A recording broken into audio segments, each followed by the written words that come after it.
नमस्कार बंधुरा आज के रेसिपि हलो भात दिए तैरी करे फेलुन कुरकुरे। देखुन बाड़ीते अनेक समय बासी भात पड़े थाके, आबार এই बासी भात खेते भालोও लागे ना, किन्तु এই बासी भात थेके जोदि एकटु कुरकुरे तैरी करे नेन ताहले देखबेन खेतेও खूब भालो लागे और बाच्चारा एटा खेते खूब भालोबासबे। तार जोन्नो देखुन प्रथमे आमी अल्प एकटु बासी भात नियेछि और सेटा मिक्सिते आमी पेस्ट करे नेब।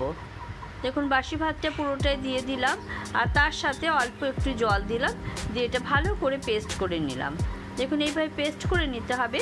एरपर एर साथे दिते हबे 2 चामच बेसन और 2 चामच कर्नफ्लावर।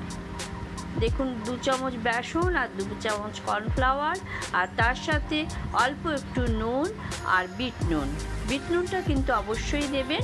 और एर साथे दिलाम आमी लंका गुঁড়ো और एर साथे मिशिए दिलाम एक मैगी पाउडार। मैगी पाउडारटा किन्तु दितेई हबे और एते किन्तु स्वाद खूब सुंदर हय, पुरो कुरकुरेर मतन खेते लागे। तारपर आमी काश्मीरी लंका दिलाम। এই কাশ্মীরি লঙ্কা দিলে কালারটা খুব সুন্দর হয়, সেই জন্য অবশ্যই দিতে হবে। আর তার সাথে আমি অল্প একটু বেকিং সোডা আর বেকিং পাউডার দিলাম, দিয়ে খুব ভালো করে কিন্তু মিশিয়ে নিতে হবে। জল দেওয়ার একদমই প্রয়োজন নেই। দেখুন ভালো করে চামচে করে আমি মিশিয়ে নিচ্ছি। আপনারা চাইলে কিন্তু হাতে করেও ভালো করে সুন্দর করে মাখিয়ে নিতে পারেন।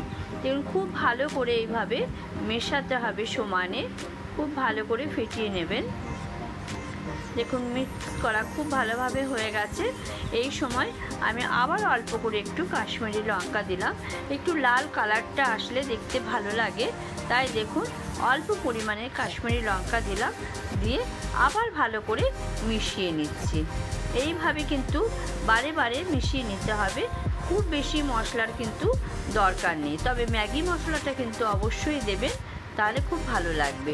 দেখুন আমার কাছে একটা দইয়ের প্যাকেট ছিল, সেটা ভালো করে আমি ধুয়ে নিয়েছি। তারপর মুখটা দেখুন ভালো করে কাঁচিতে করে কেটে এর মধ্যে আমি পুরোটা দিয়ে দিলাম। দিয়ে দেখুন মুখটা এরপর আমি একটা ছোট্ট গার্ডার দিয়ে ভালো করে বেঁধে দিচ্ছি।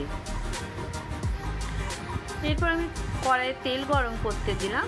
তেলটা গরম করতে দিতে হবে। আমি কিন্তু সরষের তেল ইউজ করছি, আপনারা কিন্তু চাইলে রিফাইন অয়েলও ইউজ করতে পারেন, কোনো রকম অসুবিধে নেই। দেখুন তেলটা গরম করতে দিলাম। এই সময় আমি দেখুন এই কোনাটা ছোট্ট করে এইভাবে কেটে নিতে হবে। আপনারা চাইলে কিন্তু দুধের প্যাকেটও ইউজ করতে পারেন, কিংবা যে কোনো প্যাকেটই ইউজ করা যায়, আবার বোতলেও করতে পারেন।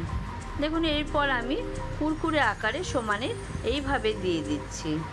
দেখুন অল্প অল্প করে দিয়ে দেব আর খুব ভালো করে কিন্তু ফ্রাই করে নিতে হবে। এই সময় গ্যাসের ফ্লেম কিন্তু একদমই আমি কমিয়ে রেখেছি। দেখুন এইভাবে ভালো করে ভেজে নিতে হবে। দেখুন ফ্রাই হয়ে গেছে, আমি একটা ডিশের মধ্যে তুলে রাখলাম। এরপর আবার আমি দেখুন এইভাবে দিয়ে দিচ্ছি, কুরকুরের মতন দিয়ে দিতে হবে। দেখুন ভালো করে ফ্রাই করতে হবে। ফ্রাই করে আমি নিয়ে নিচ্ছি। এইভাবে অল্প অল্প করে সব পুরোটাই আমি ভেজে নেব। রেসিপিটা দেখে যদি ভালো লেগে থাকে তাহলে অবশ্যই লাইক, শেয়ার আর সাবস্ক্রাইব করে দেবেন বন্ধুরা। দেখুন আমার পুরোটাই ভাজা হয়ে গেছে। আবার অন্য কোনো ভিডিও নিয়ে দেখা হবে, ততক্ষণ পর্যন্ত টাটা।